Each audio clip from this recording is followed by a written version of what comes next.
अस्सलाम वालेकुम students, my name is Asad Iqbal और आज हमारे पास इंतहाई इम्पोर्टेंट टॉपिक है that is known as computer memory. तो ये इस टॉपिक की तरफ आपको समझना है कि किस तरह आपके पास कंप्यूटर मेमोरी को डिवाइड किया गया है कुछ हिस्सों में, और वो कौन कौन से हिस्से हैं। तो सबसे पहले हम इस डायग्राम को अगर देखें तो हमारे पास कंप्यूटर मेमोरी जो है उसको दो हिस्सों में डिवाइड किया गया है। एक आपके पास है primary memory and that the second one is secondary memory. तो जो आपके पास प्राइमरी और सेकेंडरी मेमोरी है उसको समझने के लिए आपके पास ये चीज़ ज़रूरी है कि आप इसको डिफरेंट तरीक़ों से डिवाइड करके देखें। जो प्राइमरी मेमोरी है, सेकेंडरी मेमोरी को हम बाद में ज़रा देखते हैं। पहले हम प्राइमरी मेमोरी की बात करते हैं। प्राइमरी मेमोरी जो है उसको मज़ीद दो हिस्सों में डिवाइड किया गया। Number one is known as cache memory and number two is known as main memory. जो कैशे मेमोरी है, कैशे मेमोरी को समझने का तरीका ये है कि कैशे मेमोरी के दो करेक्टरिस्टिक्स हैं। As we know all that the fastest memory in the computer is known as cache memory. तो कैशे मेमोरी की दो करेक्टरिस्टिक्स हैं। एक आपके पास फास्टेस्ट और एक स्मॉल इन साइज़, कि इसकी एक तो स्पीड बहुत ज़्यादा होती है और एक इसका साइज़ जो होता है वो बहुत ज़्यादा स्मॉल होता है, राइट। तो अब अगर हम इस डायग्राम को देखें, और ये चीज़ आपने जहन में रखनी है, प्राइमरी मेमोरी और सेकेंडरी मेमोरी को जहन में रखते हुए आपने ज़रा ये देखना है यहाँ पे कि ये जो आपके पास एक डायग्राम है, इस डायग्राम को ज़रा समझिएगा आप। आपके पास सबसे पहले क्या है, एक सीपीयू है। और सीपीयू जिसे हम माइक्रो प्रोसेसर भी कहते हैं। आपको पता है जो चीज़ भी चलनी होती है, जो चीज़ भी एग्जीक्यूट होनी होती है, वो सबसे पहले सीपीयू के पास जाती है और फिर एग्जीक्यूट होती है। और जो चीज़ जो डाटा होता है वो कहाँ पे पड़ा होता है, वो आपके पास दो तरह की मेमोरीज में पड़ा होता है। एक प्राइमरी मेमोरी है और एक सेकेंडरी मेमोरी है। अब ज़रा ये चीज़ आपने ध्यान में रखनी है, जो प्राइमरी मेमोरी है that is more closer to CPU, as we know that primary memory is more closer to CPU, so that's why the speed of primary memory is more faster than the secondary memory, because secondary memory is far away from the CPU as compared to primary memory, right। सो इसलिए आपके पास secondary memory की जो होती है, आपके पास data होता है, वो उसको सीपीयू तक पहुंचने के लिए टाइम लगता है, ज़्यादा टाइम लगता है। इसके लिए इसकी स्पीड ज़्यादा नहीं होती as compare to primary memory. यहाँ तक होपफुली आपको क्लियर होगा। जब भी डाटा सीपीयू को चाहिए होता है तो वो मोस्टली कहाँ से जाता है, आपके पास प्राइमरी मेमोरी से जाता है सीपीयू की तरफ, ठीक है। जब भी सीपीयू अपने पास डाटा देखता है कि मुझे डाटा चाहिए, तो वो सबसे पहले कहाँ से देखता है, कैशे मेमोरी से देखता है, उसके बाद फिर जाके प्राइमरी मेमोरी से देखता है। अगर प्राइमरी मेमोरी से मिल जाए तो वहाँ से ले लेता है। अगर प्राइमरी मेमोरी में ना हो तो सेकेंडरी मेमोरी में होता है, और सेकेंडरी मेमोरी से पहले डाटा कहाँ पे आता है, प्राइमरी मेमोरी में, और प्राइमरी मेमोरी से फिर जाता है कहाँ पे, सीपीयू की तरफ। अच्छा, अब ये प्राइमरी मेमोरी और सेकेंडरी मेमोरी हो गया। अब कैशे का कॉन्सेप्ट आपने समझना है। कैशे मेमोरी जो अभी हमने ऊपर पढ़ी, और कैशे मेमोरी के हमने दो करेक्टरिस्टिक्स को डिस्कस किया, तो दो करेक्टरिस्टिक्स क्या थे उसके, एक तो स्मॉल इन साइज और एक फास्टेस्ट। अब ये फास्टेस्ट क्यों है, ज़रा इस पॉइंट को आपने समझना है। वो इसलिए कि कैशे के होते हैं तीन level. There are three levels of cache memory. Number one is between the primary memory and the CPU. एक लेवल जो है दिस वन, ये जो एक लेवल है ये प्राइमरी मेमोरी और सीपीयू के दरमियान में है। और दो लेवल जो होते हैं सीपी इसके कैशे मेमोरी के, वो सीपीयू के अंदर ही होते हैं, ये वाले जिनको मैं दो इस तरह डिफ्रेंशिएट किया, ये दो लेवल्स हैं। और ये दोनों कहाँ पे हैं, सीपीयू के अंदर ही हैं। अब चूंकि दोनों लेवल्स के हैं, सीपीयू के अंदर ही हैं, तो इसलिए अब जब भी कंप्यूटर के अंदर सीपीयू को डाटा चाहिए होता है फॉर प्रोसेसिंग, तो वो सबसे पहले कहाँ से देखता है, कैशे मेमोरी के इन दो लेवल्स के अंदर देखता है, जो कि इसके अंदर ही हैं। अगर उसको वहाँ से डाटा मिल जाए तो वहाँ से वो डाटा उठा लेता है। तो चूंकि अब जब वो डाटा वहाँ से उठाता है तो अब वो उसके अंदर ही है, कोई डिफरेंस नहीं है, ज़्यादा दूर नहीं है, तो इसलिए उसको जल्दी से उसको फैच कर लेता है, अपने पास ले आता है। तो जो स्पीड होती है वो उसकी क्या हो जाती है, ज़्यादा हो जाती है कैशे मेमोरी की। और अगर उसको इन दो लेवल्स से भी ना मिले तो वो कहाँ से डाटा ले लेता है, यहाँ से। जो तीसरा लेवल आपके पास हो, तीसरा लेवल कहाँ पे है, प्राइमरी मेमोरी और सीपीयू के दरमियान में, ठीक है। इसका मतलब है कि प्राइमरी मेमोरी से तो बहुत ज़्यादा आगे है, सीपीयू के नज़दीक है। तो इसलिए अगर इन दो लेवल से भी उसको डाटा ना मिले तो फिर यहाँ से देखता है, और अगर यहाँ से उसको डाटा मिले तो यहाँ से डाटा अपने पास ले आता है, ठीक है। और जब यहाँ से डाटा अपने पास लेके आता है तो हम कह सकते हैं कि जब डाटा उसके पास जाता है तो वो जल्दी स्पीड में जाता है, और यहाँ से डाटा वो अपने पास ले लेता है और वो जल्दी स्पीड में जाता है, राइट जी। अब अगर आप मज़ीद इसको देखें तो इसलिए हम कहते हैं कैशे मेमोरी की स्पीड क्या होती है, ज़्यादा होती है। नेक्स्ट, प्राइमरी मेमोरी में से भी समटाइम्स क्या होता है, डाटा यहाँ पे जाता है कैशे मेमोरी के ऊपर, फिर यहाँ से मूव कर जाता है सीपीयू की तरफ, समटाइम्स ऐसा भी होता है। लेकिन जो प्राइमरी मेमोरी से डाटा कैशे मेमोरी की तरफ जाता है, वो data for the time being temporary तौर पे थोड़ी देर के लिए स्टे करता है कहाँ पे, कैशे मेमोरी के ऊपर, और फिर आगे मूव कर जाता है। इसकी मिसाल यूँ है, लेट्स सपोज बारिश हुई है, ठीक है, और बारिश हुई है तो आपके घर के दरमियान जो घर का दरवाज़ा है उसके पास थोड़ी सी कीचड़ जो है वो जमा हुआ है। अब आपने घर के दरवाजे की तरफ जाना है, तो आप बीच में क्या रखते हो, लेट्स सपोज एक ब्रिक रखते हो, ईंट रखते हो, तो आप उसके ऊपर पाँव रख के क्या कर जाओगे, पार हो जाओगे, दरवाजे खोल के अंदर चले जाओगे। ऐसा तो नहीं होगा ना कि आप उस ईंट पे खड़े होकर डांस करना शुरू कर दोगे या कुछ भी, तो ऐसा तो नहीं हो सकता ना, तो अंडरस्टूड सी बात है। तो आप क्या करोगे, उस ईंट के ऊपर पाँव रखोगे फॉर द टाइम बीइंग और आगे मूव कर जाओगे। Same goes for primary memory से जो डाटा आपके पास आता है कैशे मेमोरी की तरफ, फॉर द टाइम बीइंग वहाँ पे स्टे करता है और आगे मूव कर जाता है, क्योंकि वो सीपीयू को उस टाइम रिक्वायर्ड होता है, ठीक है। तो this is a good example, I think आपको ये चीज़ समझ आ गई होगी। तो अब हमें ये चीज़ समझ आ गई कि प्राइमरी मेमोरी सेकेंडरी मेमोरी से ज़्यादा नज़दीक है सीपीयू के, इसलिए इसकी जो स्पीड है वो क्या होती है, ज़्यादा होती है। और उसके अलावा जब हम सेकेंडरी मेमोरी की बात करते हैं तो सेकेंडरी मेमोरी जो होती है वो प्राइमरी मेमोरी से ज़्यादा दूर होती है, इसलिए इसकी स्पीड क्या होती है, कम होती है। और जो कैशे मेमोरी है उसके 3 लेवल होते हैं, 2 जो हैं सीपीयू के अंदर ही होते हैं और एक बाहर होता है। और जब भी सीपीयू का डाटा चाहिए तो वह यहाँ से देखता है, तो अगर उसको यहाँ से मिल जाए तो वो जल्दी से उसको एक्सेप्ट कर लेता है, ठीक है।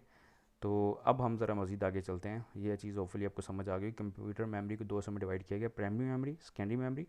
प्राइमरी मेमोरी को मज़ीद 2 हिस्सों में डिवाइड किया गया, कैशे मेमोरी। कैशे मेमोरी के 2 कैरेक्टरिस्टिक्स आपने पढ़े, फास्टेस्ट मेमोरी और स्मॉल इन साइज़। अब आ गई बात मेन मेमोरी की। तो मेन मेमोरी को मज़ीद 2 हिस्सों में डिवाइड कर दिया गया है। एक नंबर 1 जो है आपके पास RAM, RAM stands for random access memory, and number 2 is a ROM, जिसे हम कहते हैं रीड ओनली मेमोरी। अब जो रैम है बेटा वो आपके पास ये है कि रैंडम एक्सेस मेमोरी, और इसको दूसरा नाम हम कहते हैं this is a volatile memory. अक्सर आपके पास एमसीक्यू आ जाता है, which one of the following is a volatile memory, the right option is a RAM. जो रैम होती है वो आपके पास क्या होती है, वोलेटाइल मेमोरी। इसको वोलेटाइल कहते क्यों हैं, वोलेटाइल इसलिए कहते हैं कि जब भी जो रैम मेमोरी है उसके अंदर डाटा महफूज होता है, सेव होता है, वो उस वक्त तक रहता है जब तक कंप्यूटर को कंटिन्यूसली उसको एनर्जी मिल रही है, लाइट मिल रही है, तब तक वो डाटा उसके अंदर सेव रहता है, इलेक्ट्रिसिटी मिल रही है तो तब तक। जैसे हम कंप्यूटर को ऑफ करेंगे वो डाटा जो उसके अंदर होगा वो क्या हो जाएगा, सारा रिमूव हो जाएगा, ख़त्म हो जाएगा, लॉस हो जाएगा। तो इसलिए हम इसको क्या कहते हैं, वोलेटाइल मेमोरी। जबकि इसके बरक्स हम रोम को, जिसे रीड ओनली मेमोरी कहते हैं, इसको नॉन वोलेटाइल इसलिए कहते हैं कि इवन देन अगर कंप्यूटर के अंदर कंप्यूटर जो है वो स्विच ऑफ हो जाए, इलेक्ट्रिसिटी उसको मिलना बंद हो जाए, तब भी उसके अंदर जो डाटा होता है वो महफूज रहता है, इसलिए उसको हम क्या कहते हैं, नॉन वोलेटाइल मेमोरी कहते हैं। अब रैम को मज़ीद 2 हिस्सों में डिवाइड किया गया, एक एस रैम और एक D RAM. S RAM stand for static RAM, मतलब स्टैटिक रैंडम एक्सेस मेमोरी, और D RAM stand for dynamic RAM, dynamic access, dynamic random access memory, ठीक है, रैंडम एक्सेस मेमोरी। अब एस रैम और D RAM में क्या difference है।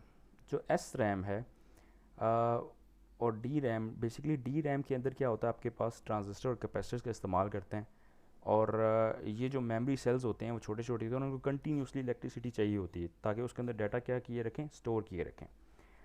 तो D RAM is same like a RAM, इसके अंदर भी डाटा जो होता है वो फॉर द टाइम बीइंग, जैसी लाइट चली जाती है या फिर बिजली मिलना बंद हो जाती है, जैसे कंप्यूटर को स्विच ऑफ करते हैं तो इसके अंदर से डाटा ख़त्म हो जाता है, जल्दी से लीक हो जाती है एनर्जी सारी जो होती है उन मेमोरी सेल्स के अंदर। लेकिन जो एस रैम होता है, एस रैम के अंदर आपके पास जो ट्रांजिस्टर्स होते हैं उनका इस्तेमाल ज़्यादा करके हम इसको इसके कैपेबल करते हैं कि वो डाटा इतनी जल्दी से लीक ना हो, जो एनर्जी है सेल्स के अंदर, मेमोरी सेल्स के अंदर, वो इतनी जल्दी लीक ना हो, और डाटा जो है उसके अंदर रहे फॉर द टाइम बीइंग, या कुछ देर के लिए एटलीस्ट डाटा रहेगा। तो एस रैम के अंदर स्टैटिक रैम जिसे कहते हैं, इसके अंदर अगर आपके पास लाइट चली भी जाती है, या आप कह सकते हो कि आपके पास अगर उसको कंप्यूटर को स्विच ऑफ भी कर दिया तब भी आपके पास फॉर द टाइम बीइंग थोड़ी देर के लिए एटलीस्ट जो डाटा है वो रहेगा एस रैम के अंदर। So this is the only difference between S RAM and D RAM. इसके बारे से हम अगर रोम को देखें तो रोम को आपको अभी बताया आपको कि रोम जो है आपके पास ये एक चिप मेमोरी है, नॉन वोलेटाइल, इसको इसलिए कहते हैं कि इसके अंदर डाटा महफूज रहता है even we are going to switch off the computer. इसको भी 3 हिस्सों में डिवाइड कर दिया गया। एक नंबर है पी रोम, ई पी रोम और E P ROM. P ROM stand for programmable read only memory. अब प्रोग्रामेबल रीड ओनली मेमोरी इसको इसलिए कहते हैं कि once we are going to store data in it then we can not change. अक्सर क्या होता है जब आप कंप्यूटर लेते हो तो इसके अंदर ऑलरेडी कोई ना कोई डाटा हमें कोई प्रोग्राम इसके अंदर फिक्स करके दे दिया जाता है। अगर फिक्स ना भी कर दिया जाए तो आपको एक अनप्रोग्राम्ड रोम चिप दे देते हैं, अनप्रोग्राम्ड, उसको आप अपनी मर्ज़ी से उसके अंदर प्रोग्राम फिल कर सकते हो। और जब आप एक दफ़ा प्रोग्राम उसके अंदर फिल कर सकते हो, we are unable to change that, we are unable to erase that, right. Next आपके पास ई पी रोम है। ई पी रोम के अंदर क्या है कि आप erasable programmable, E stand for erasable programmable read only memory. तो आप ई पी रोम के अंदर क्या कर सकते हो, डाटा को इरेज कर सकते हो, ठीक है। और इरेज किस तरह किया जाता है, अल्ट्रा वायलेट लाइट के ज़रिए हम किया जा सकता है। और जब हम अल्ट्रा वायलेट लाइट के ज़रिए जिसके ऊपर से डाटा हम जब रिमूव करते हैं, when we are going to remove data with the help of ultraviolet light, तो वो एक दफ़ा हम जब डाटा को रिमूव करते हैं, लेट्स सपोज बायोस है, बेसिक इनपुट आउटपुट सिस्टम आपके पास, तो वो हमने फिल किया उसके अंदर रोम चिप के अंदर। ज़ाहिर बात है बायोस का आपको पता है कंप्यूटर को स्टार्ट करने में मदद करता है, ठीक है, अपलोड होता है ऑपरेटिंग सिस्टम को अपलोड करता है मेमोरी के अंदर। तो ज़ाहिर बात है कि ई पी रोम जो है वो जैसे ही हम बायोस को उस चिप के अंदर करते हैं, तो अगर वो एक दफ़ा हमने रिमूव किया, तो वो चूँकि चिप है तो उसके उस चिप को नुकसान हो सकता है एक दफ़ा रिमूव करने से। फिर जब जब एक नया अपडेट हुआ बायोस सिस्टम, कोई नया प्रोग्राम आया, अपडेट उसकी अपडेशन हुई, नया वर्जन आया, तो उसको दोबारा रिमूव किया, तो जैसे जैसे हम इसको रिमूव करते हैं, तो इस चिप के अंदर क्या हो सकता है, मसला हो सकता है, चिप को नुकसान पहुंच सकता है। तो चूंकि ये भी इतना कारआमद नहीं था, तो इसलिए अब नेक्स्ट हमारे पास क्या है, ई ई पी रोम, जो नेक्स्ट एग्जांपल है, टाइप है किसकी रोम की, and E E P ROM, electrically erasable programmable read only memory. Electrically erasable programmable read only memory, ठीक है। इसकी एब्रीवेशन मैंने सारी साइड पे लिख दी है कोने में, आप देख सकोगे, वो भी आपको दिखाता हूँ मैं। तो ई ई पी रोम के अंदर क्या होता है आपके पास कि इसके अंदर जो डाटा होता है, ये फ्लैश ड्राइव की तरह काम करती है। इसके ऊपर आप डाटा इजीली रिमूव भी कर सकते हो, और नया डाटा जो है वो फिल कर सकते हो। रीड और राइट की तरह काम करता है, रीड राइट हेडर की तरह काम करता है कि डाटा इसके ऊपर रीड भी कर सकते हो आप और राइट भी कर सकते हो विदाउट एनी इशू। तो ये आपके पास फ्लैश ड्राइव की तरह काम करता है, तो it is quite better than these two, right. ये चीज़ आपको समझ आ गई है। और इसकी जो एब्रीवेशन वगैरह वो मैंने आपको यहाँ पे लिख दी है। P ROM stands for programmable ROM read only memory, E E P ROM erasable programmable ROM, और E E P ROM electrically erasable programmable ROM, ठीक है। तो आप इसको देख लीजिएगा, अगर आपको कोई इशू हो तो आप इसको मज़ीद देख सकते हो। नेक्स्ट है बेटा आपके पास सेकेंडरी मेमोरी। सेकेंडरी मेमोरी का मतलब होता है आपके पास कि ये मैस स्टोरेज डिवाइस है। मैस स्टोरेज डिवाइस का मतलब यहाँ पे ये लिया जाता है कि इसके अंदर हम ज़्यादा डाटा सेव कर सकते हैं, और फ्यूचर यूज़ के लिए। फॉर एग्जांपल आपने इसके अंदर डाटा सेव किया मैस स्टोरेज डिवाइस के अंदर, तो जैसे ही आप इसको साइड पे रख दो, whenever you need that data in future you can take that data, आप उस डिवाइस को उस कंप्यूटर के साथ अटैच करो और उसको इस्तेमाल करो। तो इसकी एग्जांपल जो आपके पास हैं, मैग्नेटिक टेप डिस्क जो आपके पास पुराने ज़माने में इस्तेमाल होती थी, वो भी है। C D D V D blu ray disc, blu ray disc, ठीक है, आर ए वाई होगा यहाँ पे। तो ये जो ब्लू रे डिस्क है आपके पास, और डीवीडी सीडी, ये आपको पता है एक किस्म की चीज़ें, इसके अंदर भी हम डाटा सेव करते हैं for the future use. Next आप फ्लॉपी डिस्क, हार्ड डिस्क, इसके अंदर भी आप डाटा सेव कर सकते हो। मेमोरी कार्ड्स हैं आपके पास, यूएसबी फ्लैश ड्राइव्स हैं। ये कुछ मैंने डिवाइसेस के नाम लिखे हैं सेकेंडरी मेमोरी के अंदर, जो कि इस्तेमाल होती हैं डाटा को सेव करने के लिए और फ्यूचर में इस्तेमाल करने के लिए। अब आपके पास ये जो कुछ डिवाइसेस हैं, इनके अंदर डाटा आप सेव करते हो और अच्छा खासा डाटा इनके अंदर सेव कर सकते हो, और बाद में जब भी आपको ज़रूरत हो तो आप उसका इस्तेमाल भी कर सकते हो। तो लास्ट में कुछ चीज़ें हैं वो आपको बता दूं मैं कि मेमोरी यूनिट जो होती है, कंप्यूटर की मेमोरी की यूनिट होती है, उसको हम कहते हैं बिट। बिट, और bit stands for binary digit, ये आपने ज़हन में रखना है, bit stand for binary digit. और अगर हम 8 बिट्स को इकट्ठा करें तो आपके पास 1 बाइट बन जाती है। सेम गोज़ फॉर अगर आप 4 बिट्स को इकट्ठा करें तो उसको हम एक निबल भी कहते हैं। एंड अगर 16 बिट्स को इकट्ठा करो तो एक वर्ड बनता है। तो यहाँ पे हम सिंपल सी बात करेंगे, 8 बिट्स को अगर हम इकट्ठा करें देयर इज़ अ 1 बाइट, और अगर हम 1024 बाइट्स को इकट्ठा कर लें तो हमारे पास 1 के बी बनता है, 1 किलो बाइट, ठीक है। और अगर हम आपके पास 1024 किलो बाइट को इकट्ठा करें तो आपके पास 1 MB, 1 मेगाबाइट बनता है, ठीक है। और 1024 मेगाबाइट को इकट्ठा करें तो आपके पास 1 गीगाबाइट बनता है। और इसके बाद टेराबाइट और पेंटाबाइट भी आता है, लेकिन वो आपके लिए इतना ज़रूरी नहीं है, आप इन चीज़ों पे ज़रा कॉन्सेंट्रेट करेंगे कि 8 बिट्स को इकट्ठा किया 1 बाइट, 1024 बाइट्स को इकट्ठा किया तो 1 किलो बाइट, 1024 किलोबाइट को इकट्ठा किया तो 1 megabyte. And when we are going to together 1024 megabytes, then we will get 1 gigabyte, right ji. ये यूनिट्स आपके पास मेमोरी यूनिट्स हैं, इसको आप ज़रा देखिएगा। और लास्ट में आपके पास एक चीज़ है जो कि है आपके पास मेमोरी एक्सेस मोड्स हैं। There used to be 2 modes, एक सिक्वेंशियल एक्सेस मोड होता है और एक रैंडम एक्सेस मोड होता है। जो सिक्वेंशियल एक्सेस मोड होता है इसके अंदर क्या होता है, फॉर एग्जांपल आपके पास एक कह सकते हो आपके पास एक सीडी है लेट्स सपोज, ठीक है, उसके अंदर लेट्स सपोज 10 सॉन्ग्स हैं। सिक्वेंशियल एक्सेस का मतलब ये है कि अगर आपने 10वां सॉन्ग सुनना है तो you have to make sure कि पहला भी आप सुनो, दूसरा भी सुनो, तीसरा सुनो, चौथा सुनो, और फिर जाके आखिर में आप 10वां सॉन्ग पे पहुंचोगे, 10वें सॉन्ग पे, तो तब जाके आप 10वां सॉन्ग सुनोगे, ठीक है। लेकिन जो रैंडम एक्सेस है, तो रैंडम एक्सेस के अंदर क्या है, अगर आपने 10वां सॉन्ग सुनना है तो you can directly access that song, ठीक है। इसको हम डायरेक्ट एक्सेस भी कह सकते हैं, रैंडम एक्सेस भी कहते हैं। तो इसके अंदर क्या, आपने 10वां सॉन्ग सुना है तो आप क्या करोगे, डायरेक्टली उस 10वें सॉन्ग पे पहुंचोगे और उसको आप सुन सकते हो। तो अब चूंकि इसके अंदर सिक्वेंशियल के अंदर क्या करना होता है कि हमने बारी बारी एक एक सुन के फिर 10वें पे पहुंचना है, तो जो टाइम होता है इसमें एक्सेस करने का वो ज़्यादा होता है, क्योंकि हमने हर चीज़ को एक्सेस करने के बाद अपनी डेस्टिनेशन पे पहुंचते हैं, डेस्टिनेशन पे पहुंचते हैं और उसको सुनते हैं।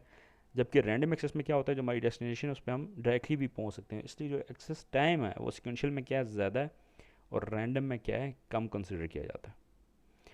तो दिस इज़ इट, ये था मेमोरी का एक लेक्चर। होपफुली इस लेक्चर की मदद से आपको कंप्यूटर की मेमोरी समझने में आसानी हुई होगी। अगर आपका कोई क्वेश्चन है तो आप कमेंट्स में मुझसे पूछ सकते हो, और इसके अलावा अगर आपको कोई प्रॉब्लम है तो किसी टॉपिक पे कोई इशू है तो वो भी आप मुझसे पूछ सकते हो। तो अगर आपको कोई वीडियो पसंद आई तो मेक श्योर कि आप मेरा चैनल जो है उसको सब्सक्राइब करो, और नई वीडियोस को भी देखिएगा ताकि आपको मज़ीद फ़ायदा हो सके। Thank you ji.